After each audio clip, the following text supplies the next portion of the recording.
you can set each one of these up with either a custom function, which can be defined in programming, and I'll show you how to do that shortly, or you can use a predefined function. So let's say, for example, we want the 1 key to be a volume up on the Wallstation. So we'll push set. And then let's say the 4 key we want to be a mute. So we'll push set. And then let's say that we want the 7 key to be a volume down. And we'll push set. Anyway, you get the idea. We can basically set up these pre-configured functions.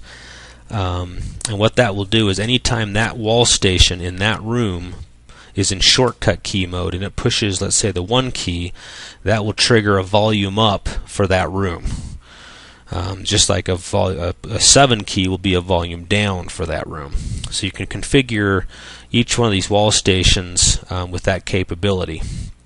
Now, what the custom does is it basically just sends the event that key was pressed to the programming. So if I go to the programmer here and I select the Wallstation in the theater, you'll notice that the events that come up are the shortcut key events. So I can say, let's say when a 0 key is pressed, then I can do some event. Maybe I can, actually let's change this. Let's just say that I push the end key, and we'll treat that as a power off.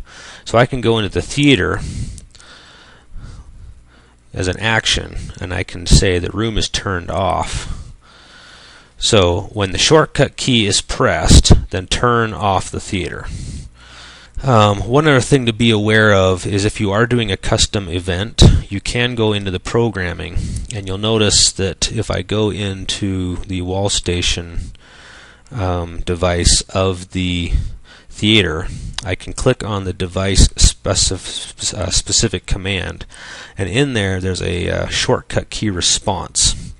And what this is this allows us to display a response back to the Wallstation of something that we did.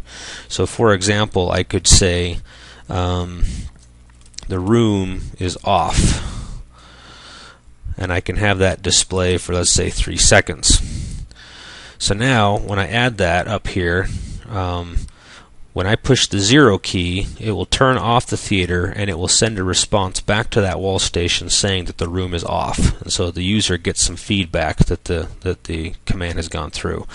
Now, because it takes Control4 a couple of seconds to actually perform the operation, it's usually safer to put the response first and then have it do the function next. That way the user gets the response they want on the screen while Control4 is actually performing the function itself.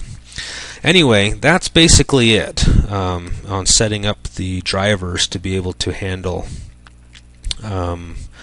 navigation on each of the Wallstations.